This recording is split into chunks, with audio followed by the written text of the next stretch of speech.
ಎಲ್ಲರಿಗೂ ನಮಸ್ಕಾರ. ನವಚೇತನ ಎಜುಕೇಷನ್ ಚಾನಲ್ಗೆ ಎಲ್ಲರಿಗೂ ಸ್ವಾಗತ.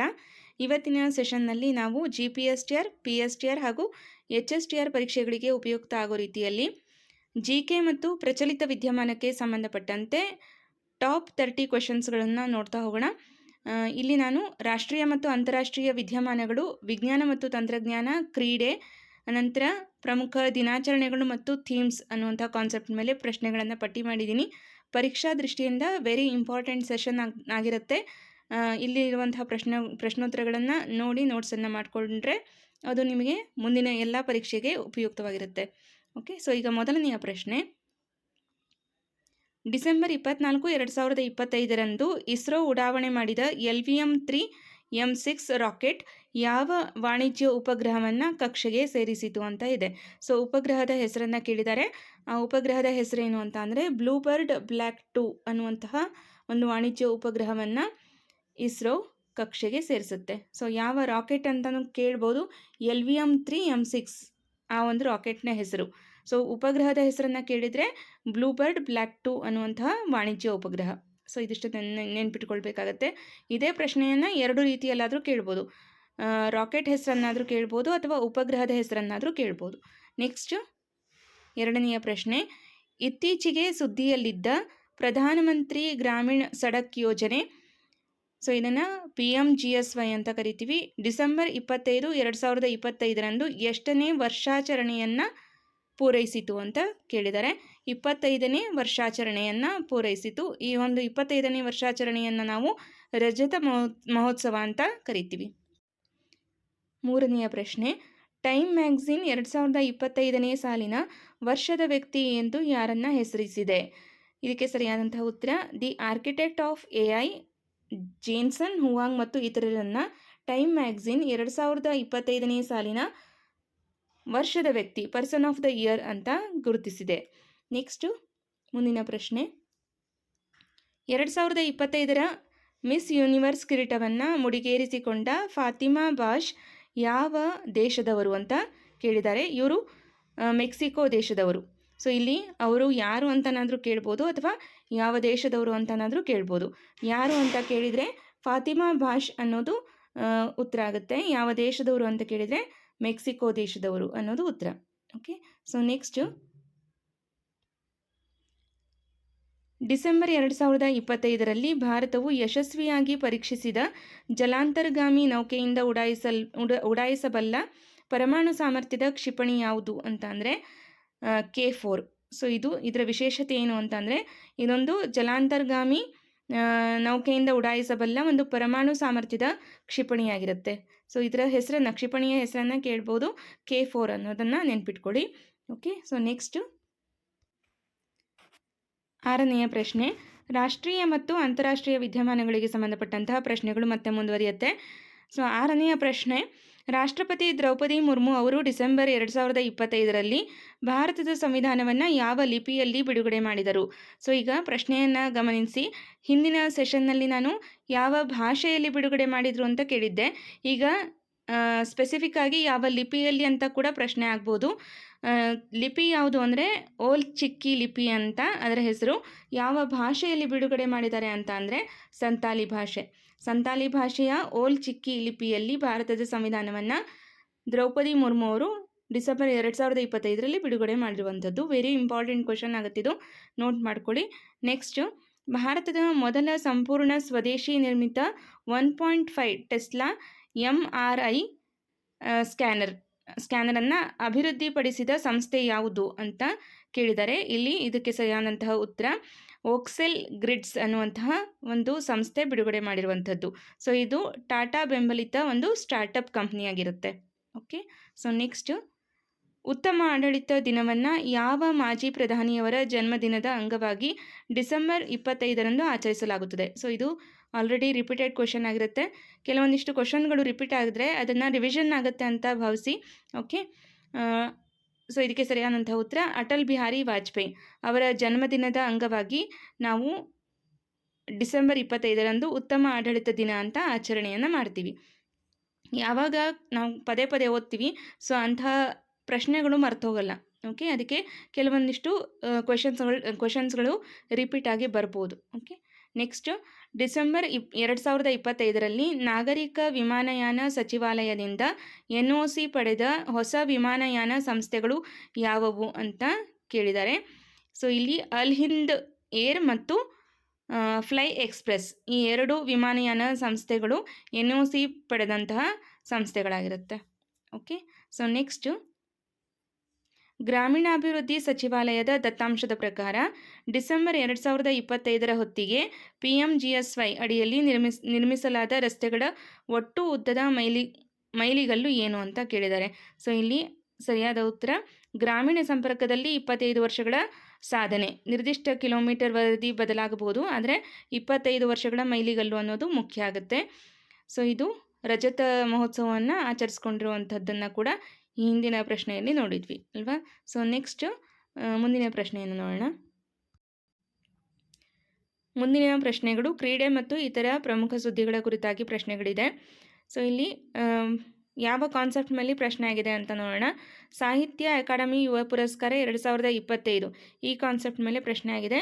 ಪ್ರಶ್ನೆ ಏನಿದೆ ಅಂತ ಮೊದಲು ನೋಡೋಣ, ಮತ್ತು ಇದನ್ನು ನಮಗೆ ಬೇರೆ ಯಾವ ರೀತಿಯಲ್ಲಿ ಪ್ರಶ್ನೆ ಕೇಳ್ಬೋದು ಅನ್ನೋದನ್ನು ಕೂಡ ನೋಡ್ತಾ ಹೋಗೋಣ. 2025ರ ಸಾಹಿತ್ಯ ಅಕಾಡೆಮಿ ಯುವ ಪುರಸ್ಕಾರಕ್ಕೆ ಆಯ್ಕೆಯಾದ ಸುಪ್ರಕಾಶ್ ಭುಯಾನ್ ಅವರ ಕೃತಿ ಕುಚೇಯನಾಮ ಯಾವ ಸಾಹಿತ್ಯ ಪ್ರಕಾರಕ್ಕೆ ಸೇರಿದೆ ಅಂತ ಕೇಳಿದ್ದಾರೆ. ಸೊ ಇದು ಸಣ್ಣ ಕಥೆಗಳು ಅನ್ನುವಂತಹ ಸಾಹಿತ್ಯ ಪ್ರಕಾರಕ್ಕೆ ಸೇರಿರುವಂತಹ ಕೃತಿಯಾಗಿರುತ್ತೆ. ಇನ್ನು ಯಾವ ಭಾಷೆಯಲ್ಲಿ ಇದು ರಚನೆಯಾಗಿದೆ ಅಂದರೆ ಅಸ್ಸಾಮಿ ಭಾಷೆಯ ಕೃತಿಯಾಗಿರುತ್ತೆ. ಇಲ್ಲಿ ಪ್ರಶ್ನೆ ಇನ್ನೂ ಕೇಳ್ಬೋದು, ಇನ್ನೂ ಎರಡು ರೀತಿಯಲ್ಲಿ ಕೇಳ್ಬೋದು. 2025ರ ಸಾಹಿತ್ಯ ಅಕಾಡೆಮಿ ಯುವ ಪುರಸ್ಕಾರ ಯಾರಿಗೆ ಲಭಿಸಿದೆ ಅಂತ ಕೇಳ್ಬೋದು, ಅಥವಾ ಯಾವ ಕೃತಿಗೆ ಲಭಿಸಿದೆ ಅಂತ ಕೇಳ್ಬೋದು, ಯಾವ ಸಾಹಿತ್ಯ ಪ್ರಕಾರ ಅಂತ ಕೇಳ್ಬೋದು, ಮತ್ತು ಯಾವ ಭಾಷೆಗೆ ಲಭಿಸಿದೆ ಅಂತ ಕೂಡ ಕೇಳ್ಬೋದು. ಓಕೆ, ಸೊ ನೆಕ್ಸ್ಟ್ ಭಾರತೀಯ ನೌಕಾಪಡೆ ದಿನ ಡಿಸೆಂಬರ್ 4ರಂದು ಆಚರಿಸಲಾಗುವ ಭಾರತೀಯ ನೌಕಾಪಡೆ ದಿನವು 1971ರ ಯಾವ ಕಾರ್ಯಾಚರಣೆಯ ವಿಜಯದ ಸಂಕೇತವಾಗಿ ನಾವು ಇದನ್ನು ಆಚರಣೆ ಮಾಡ್ತೀವಿ ಅಂತ ಕೇಳಿದ್ದಾರೆ. ಸರಿಯಾದಂತಹ ಉತ್ತರ ಆಪರೇಷನ್ ಟ್ರೈಡೆಂಟ್. ಸೊ ಈ ಒಂದು ಕಾರ್ಯಾಚರಣೆಯ ವಿಜಯದ ಸಂಕೇತವಾಗಿ ಡಿಸೆಂಬರ್ 4ರಂದು ನಾವು ಭಾರತೀಯ ನೌಕಾಪಡೆಯ ದಿನವನ್ನು ಆಚರಣೆ ಮಾಡ್ತೀವಿ. ಇನ್ನು ನೆಕ್ಸ್ಟು ಟೈಮ್ ವರ್ಷದ ವ್ಯಕ್ತಿ 2025 ಈ ಹಿಂದಿನ ಒಂದು ಕ್ವೆಶನ್ಸಲ್ಲಿ ಕೂಡ ಈ ಪ್ರಶ್ನೆ ಇತ್ತು, ಯಾರಿಗೆ ಟೈಮ್ ವರ್ಷದ ವ್ಯಕ್ತಿ ಅಂತ ನಾವು ಕರಿತೀವಿ ಅಂತ. ಸೊ ಅದರ ಕುರಿತಾಗಿ ಮತ್ತೊಂದು ರೀತಿಯ ಪ್ರಶ್ನೆ ಇದೆ ಇಲ್ಲಿ ನೋಡಿ. ಇತ್ತೀಚೆಗೆ ನಿಧನರಾದ ಅಥವಾ ಸುದ್ದಿಯಲ್ಲಿದ್ದ ಜೇನ್ಸನ್ ಹುವಾಂಗ್ ಯಾವ ಕಂಪನಿಯ CEO ಆಗಿ ಇದ್ದರು ಅಂತ ಪ್ರಶ್ನೆ ಇದೆ. ಇವರು NVIDIA ಅನ್ನುವಂತಹ ಚಿಪ್ ತಯಾರಕ ಕಂಪನಿಯ CEO ಆಗಿದ್ದರು. 2025ರ ವರ್ಷದ ವ್ಯಕ್ತಿ ಅಂತ ಟೈಮ್ ಮ್ಯಾಗಝಿನ್ ಇವರನ್ನು ಗುರುತಿಸಿದೆ. Okay, so next question PM Vikas ಯೋಜನೆ ಕುರಿತಾಗಿ ಪ್ರಶ್ನೆ ಇದೆ. ಕೇಂದ್ರ ಅಲ್ಪಸಂಖ್ಯಾತ ವ್ಯವಹಾರಗಳ ಸಚಿವಾಲಯವು ಜಾರಿಗೆ ತರುತ್ತಿರುವ PM ವಿಕಾಸ್ ಯೋಜನೆಯ ಪೂರ್ಣ ರೂಪವೇನು ಅಂತ ಕೇಳಿದ್ದಾರೆ. ಸೊ PM ವಿಕಾಸ್ ಅಂದರೆ ಪ್ರಧಾನಮಂತ್ರಿ ವಿರಾಸತ್ ಕಾ ಸಂವರ್ಧನ್ ಅನ್ನೋದು ಇದರ ಪೂರ್ಣ ಹೆಸರಾಗಿರುತ್ತೆ. ಸೊ ಈ ರೀತಿಯ ಪ್ರಶ್ನೆಗಳನ್ನು ಕೇಳುವಂಥ ಸಾಧ್ಯತೆ ಇರುತ್ತೆ, ನೋಟ್ ಮಾಡ್ಕೊಳ್ಳಿ. ಮುಂದಿನ ಪ್ರಶ್ನೆಗಳು ಪ್ರಮುಖ ದಿನಾಚರಣೆಗಳು ಮತ್ತು ಥೀಮ್ಗಳ ಕುರಿತಾಗಿ ಪ್ರಶ್ನೆ ಇದೆ. ಸೊ ಒಂದೊಂದೇ ನೋಡೋಣ. ಗಣಿತಶಾಸ್ತ್ರಜ್ಞ ಶ್ರೀನಿವಾಸ್ ರಾಮಾನುಜನ್ ಅವರ ಕೊಡುಗೆಯನ್ನು ಸ್ಮರಿಸಲು ರಾಷ್ಟ್ರೀಯ ಗಣಿತ ದಿನವನ್ನು ಎಂದು ಆಚರಿಸಲಾಗುತ್ತದೆ ಅಂತ ಪ್ರಶ್ನೆ ಇದೆ. ಡಿಸೆಂಬರ್ 22ರಂದು ನಾವು ರಾಷ್ಟ್ರೀಯ ಗಣಿತ ದಿನವನ್ನು ಆಚರಣೆ ಮಾಡ್ತೀವಿ. ಸೊ ಯಾರ ನೆನಪಿಗಾಗಿ ಅಂದರೆ ಗಣಿತಶಾಸ್ತ್ರಜ್ಞ ಶ್ರೀನಿವಾಸ್ ರಾಮಾನುಜನ್ ಅವರ ಕೊಡುಗೆಯನ್ನು ಸ್ಮರಿಸೋದಕ್ಕೋಸ್ಕರ ಗಣಿತ ದಿನವನ್ನು ಆಚರಣೆ ಮಾಡುವಂಥದ್ದು. ನೆಕ್ಸ್ಟು ಚೌಧರಿ ಚರಣ್ ಸಿಂಗ್ ಅವರ ಜನ್ಮದಿನವಾದ ಕಿಸಾನ್ ದಿವಸ್ ಅನ್ನು ಯಾವ ದಿನದಂದು ಆಚರಿಸಲಾಗುತ್ತದೆ ಅಂತ ಅಂದರೆ ಡಿಸೆಂಬರ್ 23ರಂದು ಫಾರ್ಮರ್ಸ್ ಡೇ ಕಿಸಾನ್ ದಿವಸ್ ಅಂತ ಆಚರಣೆ ಮಾಡ್ತೀವಿ.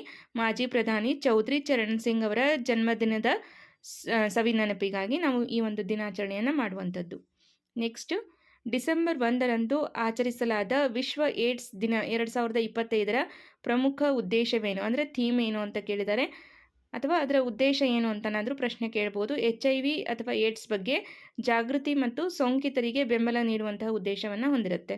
ಸೊ ಯಾವಾಗ ಆಚರಣೆ ಮಾಡ್ತೀವಿ ಅಂತ ಕೇಳ್ಬೋದು. ವಿಶ್ವ ಏಡ್ಸ್ ದಿನವನ್ನು ನಾವು ಡಿಸೆಂಬರ್ 1ರಂದು ಆಚರಣೆ ಮಾಡ್ತೀವಿ. ಸೊ ರೆಡ್ ರಿಬ್ಬನ್ ಅನ್ನೋದು ಅದರ ಸಿಂಬಲ್ ಆಗಿರುತ್ತೆ. ನೆಕ್ಸ್ಟ್ ಮುಂದಿನ ಪ್ರಶ್ನೆ, ಡಿಸೆಂಬರ್ 26 ಭಾರತ ಸರ್ಕಾರವು ಯಾವ ವಿಶೇಷ ದಿನವನ್ನಾಗಿ ಆಚರಿಸಲು ನಿರ್ಧರಿಸಿದೆ ಅಂತ ಪ್ರಶ್ನೆಯನ್ನು ಕೇಳಿದ್ದಾರೆ. ಓಕೆ, ಸೊ ಇದನ್ನು ನಾವು ವೀರ್ ಬಾಲ್ ದಿವಸ್ ಅಂತ ಕರಿತೀವಿ. ಗುರು ಗೋವಿಂದ ಸಿಂಗ್ ಅವರ ಪುತ್ರರ ತ್ಯಾಗದ ಸವಿನೆನಪಿಗಾಗಿ ಅವರ ಪುತ್ರರ ಹೆಸರನ್ನು ಕೂಡ ನೆನ್ಪಿಟ್ಕೊಳ್ಳಿ. ಸಾಹಿಬ್ ಜಾದಾ ಜೋರಾವರ್ ಸಿಂಗ್ ಮತ್ತು ಫತೇಹ್ ಸಿಂಗ್ ಅನ್ನೋರು ಅವರ ಮಕ್ಕಳಾಗಿರ್ತಾರೆ. ಸೊ ಅವರ ತ್ಯಾಗದ ಸವಿನೆನಪಿಗಾಗಿ ಆ ಒಂದು ದಿನವನ್ನು ನಾವು ವೀರ್ ಬಾಲ್ ದಿವಸ್ ಅಂತ ಕರಿತೀವಿ. ಸೊ ಗೂಗಲಲ್ಲಿ ಸರ್ಚ್ ಮಾಡಿ ನೋಡಿ, ನಾವು ವೀರ್ ಬಾಲ್ ದಿವಸ್ ಅಂತ ಯಾಕೆ ಆಚರಣೆ ಮಾಡ್ತೀವಿ ಅನ್ನೋದ್ರ ಕುರಿತಾಗಿ ಸಂಪೂರ್ಣ ಮಾಹಿತಿಯನ್ನು ತಿಳ್ಕೊಂಡಿರಿ, ಪ್ರಶ್ನೆ ಆಗ್ಬೋದು. ನೆಕ್ಸ್ಟ್, ಅಂತಾರಾಷ್ಟ್ರೀಯ ಮಾನವ ಹಕ್ಕುಗಳ ದಿನವನ್ನು ಡಿಸೆಂಬರ್ 10 ಏಕೆ ಆಚರಿಸಲಾಗುತ್ತದೆ ಅಂತ ಪ್ರಶ್ನೆಯನ್ನು ಕೇಳಿದ್ದಾರೆ. 1948ರಲ್ಲಿ ವಿಶ್ವಸಂಸ್ಥೆಯು ಮಾನವ ಹಕ್ಕುಗಳ ಸಾರ್ವತ್ರಿಕ ಘೋಷಣೆಯನ್ನು ಅಂಗೀಕರಿಸಿದ ನೆನಪಿಗಾಗಿ ವಿಶ್ವಸಂಸ್ಥೆಯ ಸಾಮಾನ್ಯ ಸಭೆಯಿಂದ ಒಂದು ಅಂಗೀಕಾರವನ್ನು ಪಡೆಯುತ್ತೆ. ಸೊ ಹಾಗಾಗಿ ಏನು ಮಾಡ್ತೀವಿ, ಡಿಸೆಂಬರ್ 10 ನಾವು ಅಂತಾರಾಷ್ಟ್ರೀಯ ಮಾನವ ಹಕ್ಕುಗಳ ದಿನವನ್ನು ಆಚರಣೆ ಮಾಡುವಂಥದ್ದು. ಓಕೆ, ಮಾನವ ಹಕ್ಕುಗಳ ಸಾರ್ವತ್ರಿಕ ಘೋಷಣೆ ಮಾಡಿದಂತಹ ನೆನಪಿಗಾಗಿ ಆಚರಣೆ ಮಾಡುವಂತಹ ದಿನ ಯಾವುದು ಅಂದರೆ ಅಂತಾರಾಷ್ಟ್ರೀಯ ಮಾನವ ಹಕ್ಕುಗಳ ದಿನ ಡಿಸೆಂಬರ್ 10 ಆಚರಣೆ ಮಾಡ್ತೀವಿ. ನೆಕ್ಸ್ಟ್, ಮುಂದಿನ ಪ್ರಶ್ನೆಯನ್ನು ನೋಡೋಣ. ಮುಂದಿನ ಪ್ರಶ್ನೆಗಳು ವಿಜ್ಞಾನ, ತಂತ್ರಜ್ಞಾನ ಮತ್ತು ರಕ್ಷಣೆಗೆ ಸಂಬಂಧಪಟ್ಟಂತಹ ಪ್ರಶ್ನೆಗಳಿದೆ. ಸೊ ಇಲ್ಲಿ ಒಂದೊಂದೇ ನೋಡೋಣ. ಆಗಲೇ ನಾವು ಒಂದು ಪ್ರಶ್ನೆಯನ್ನು ನೋಡಿದ್ವಿ K4 ಕ್ಷಿಪಣಿಯ ಬಗ್ಗೆ. ಸೊ ಮತ್ತೊಂದು ಪ್ರಶ್ನೆಯನ್ನು ಈ ರೀತಿ ಕೇಳ್ಬೋದು. DRDO ಅಭಿವೃದ್ಧಿಪಡಿಸಿದ K4 ಕ್ಷಿಪಣಿಯ ಸ್ಟ್ರೈಕ್ ರೇಂಜ್ ಅಂದರೆ ಗುರಿ ತಲುಪುವ ಸಾಮರ್ಥ್ಯ ಎಷ್ಟಿದೆ ಅಂತ ಕೇಳಿದ್ದಾರೆ. 3500 ಕಿಲೋಮೀಟರ್ ಅಷ್ಟು ಗುರಿ ತಲುಪುವಂತಹ ಸಾಮರ್ಥ್ಯವನ್ನು K4 ಕ್ಷಿಪಣಿ ಹೊಂದಿದೆ. ಇದನ್ನು ಯಾರು ಅಭಿವೃದ್ಧಿಪಡಿಸಿದ್ದು ಅಂತ ಕೂಡ ಪ್ರಶ್ನೆ ಆಗಬಹುದು. DRDO ಅಭಿವೃದ್ಧಿಪಡಿಸಿದಂತಹ ಕ್ಷಿಪಣಿ ಇದಾಗಿರುತ್ತೆ. ನೆಕ್ಸ್ಟು, ಸೈಬರ್ ಭದ್ರತೆಯ ಕುರಿತಾಗಿ ಪ್ರಶ್ನೆ ಇದೆ. ಸೈಬರ್ ಅಪರಾಧಗಳನ್ನು ತಡೆಗಟ್ಟಲು ಕೇಂದ್ರ ಗೃಹ ಸಚಿವಾಲಯವು ಬಳಸುತ್ತಿರುವ ಮತ್ತು ಇತ್ತೀಚೆಗೆ ಸುದ್ದಿಯಲ್ಲಿದ್ದಂತಹ ಪೋರ್ಟಲ್ ಯಾವುದು ಅಂದರೆ ಸಹಯೋಗ್ ಪೋರ್ಟಲ್. ಸೊ ಇದನ್ನು ಯಾರು ಅಭಿವೃದ್ಧಿಪಡಿಸಿರ್ತಾರೆ ಅಂದರೆ ಕೇಂದ್ರ ಗೃಹ ಸಚಿವಾಲಯ ಬಳಸ್ತಾ ಇರುವಂತಹ ಒಂದು ಪೋರ್ಟಲ್ ಆಗಿತ್ತು. ಇದರ ಉದ್ದೇಶ ಸೈಬರ್ ಅಪರಾಧಗಳನ್ನು ತಡೆಗಟ್ಟುವಂತಹ ಉದ್ದೇಶವನ್ನು ಹೊಂದಿತ್ತು. ನೆಕ್ಸ್ಟು, ಇಸ್ರೋ LVM-3 ಕುರಿತಾಗಿ ಮತ್ತೊಂದು ಪ್ರಶ್ನೆ ಇದೆ. ಸೊ ಆಗಲೇ ನಾನು ನಿಮಗೆ ರಾಷ್ಟ್ರೀಯ ಮತ್ತು ಅಂತಾರಾಷ್ಟ್ರೀಯ ವಿದ್ಯಮಾನಗಳನ್ನು ಕುರಿತಾಗಿ ಹೇಳುವಾಗ ಈ ಪ್ರಶ್ನೆ ಇತ್ತು. ಸೊ ಅದಕ್ಕೆ ಸಂಬಂಧಪಟ್ಟಂತೆ ಮತ್ತೆ ಆಲ್ಟ್ರೇಷನ್ ಮಾಡಿ ಬೇರೆ ಯಾವ ರೀತಿ ಪ್ರಶ್ನೆ ಕೇಳ್ಬೋದು ಅಂದರೆ, ಇಸ್ರೋವಿನ ಗಗನಯಾನ ಯೋಜನೆಗೆ ಬಳಸಲಾಗುತ್ತಿರುವ ಮತ್ತು ಬ್ಲೂಬರ್ಡ್ ಉಪಗ್ರಹವನ್ನು ಹೊತ್ತೊಯ್ದ ಭಾರತದ ಅತ್ಯಂತ ಭಾರವಾದಂತಹ ರಾಕೆಟ್ ಯಾವುದು ಅಂತ ಕೇಳಿದ್ದಾರೆ. LVM-3 ಅಂದರೆ ಇದರ ಫುಲ್ ಫಾರ್ಮನ್ನು ನೋಡೋದಾದರೆ ಲಾಂಚ್ ವೆಹಿಕಲ್ ಮಾರ್ಕ್ 3 ಅನ್ನೋದು ಇದರ ಫುಲ್ ಫಾರ್ಮ್ ಆಗಿರುತ್ತೆ. ಓಕೆ, ಸೊ ಒಂದೇ ಪ್ರಶ್ನೆಯನ್ನು ಯಾವ ರೀತಿ ಭಿನ್ನವಾಗಿ ಕೇಳ್ಬೋದು ಅನ್ನೋದನ್ನು ನೋಡ್ಕೊಂಡಿರಬೇಕು. ನೆಕ್ಸ್ಟ್, ಸಾಂಕ್ರಾಮಿಕ ರೋಗ ಪ್ರಯೋಗಾಲಯದ ಕುರಿತಾಗಿ ಪ್ರಶ್ನೆ ಇದೆ. ಇತ್ತೀಚೆಗೆ ದಕ್ಷಿಣ ಭಾರತದ ಮೊದಲ ಸಾಂಕ್ರಾಮಿಕ ರೋಗಗಳ ಪ್ರಯೋಗಾಲಯ ಸ್ಥಾಪನೆಗೆ ಕೇಂದ್ರ ಸರ್ಕಾರ ಯಾವ ರಾಜ್ಯವನ್ನು ಆಯ್ಕೆ ಮಾಡಿದೆ ಅಂದರೆ ಕರ್ನಾಟಕ. ಓಕೆ, ಕರ್ನಾಟಕವನ್ನು ಆಯ್ಕೆ ಮಾಡಿರುವಂಥದ್ದು. ನೆಕ್ಸ್ಟು, ಹಾರ್ನ್ಬಿಲ್ ಅನ್ನೋದು ಒಂದು ಪ್ರಸಿದ್ಧ ಬುಡಕಟ್ಟು ಹಬ್ಬ. ಇದು ಹೌದಾ, ನಾಗಾಲ್ಯಾಂಡ್ನಲ್ಲಿ ಡಿಸೆಂಬರ್ 1ರಿಂದ 10ರವರೆಗೆ ನಡೆಯುವ ಪ್ರಸಿದ್ಧ ಬುಡಕಟ್ಟು ಹಬ್ಬ ಯಾವುದು ಅಂತ ಕೇಳಿದ್ದಾರೆ. ಸೊ ಹಬ್ಬ ಯಾವುದು ಅಂದರೆ ಹಾರ್ನ್ಬಿಲ್ ಫೆಸ್ಟಿವಲ್. ಸೊ ಇದು ಯಾವ ರಾಜ್ಯದ ಬುಡಕಟ್ಟು ಹಬ್ಬ ಅಂತ ಕೇಳ್ಬೋದು. ಸೊ ಈ ರೀತಿ ಪ್ರಶ್ನೆಯನ್ನು ಟ್ವಿಸ್ಟ್ ಮಾಡ್ಬೋದು. ಓಕೆ, ಸೊ ನೆಕ್ಸ್ಟ್ ಮುಂದಿನ ಪ್ರಶ್ನೆಗಳನ್ನು ನೋಡೋಣ. ಕರ್ನಾಟಕ ಮತ್ತು ಪ್ರಾದೇಶಿಕ ಸುದ್ದಿಗಳ ಕುರಿತಾಗಿ ಪ್ರಶ್ನೋತ್ತರಗಳಿದೆ. ಸೊ ನಿಮಗೆ ಸರಿಯಾಗಿ ಇವಾಗ ಪ್ರಶ್ನೆಗಳು ಡಿಸ್ಪ್ಲೇ ಆಗ್ತಿದೆ ಅಂತ ಅಂದ್ಕೊಳ್ತೀನಿ.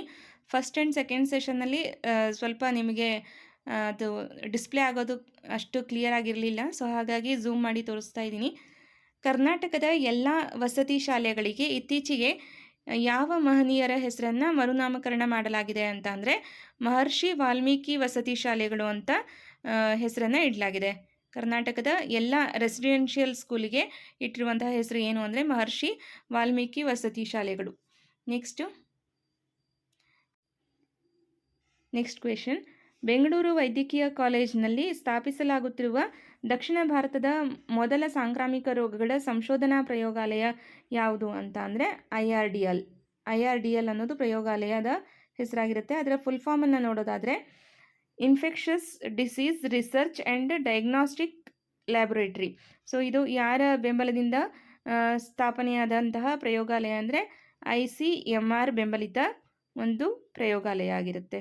ಓಕೆ, ಸೊ ನೆಕ್ಸ್ಟ್ ಮುಂದಿನ ಪ್ರಶ್ನೆ.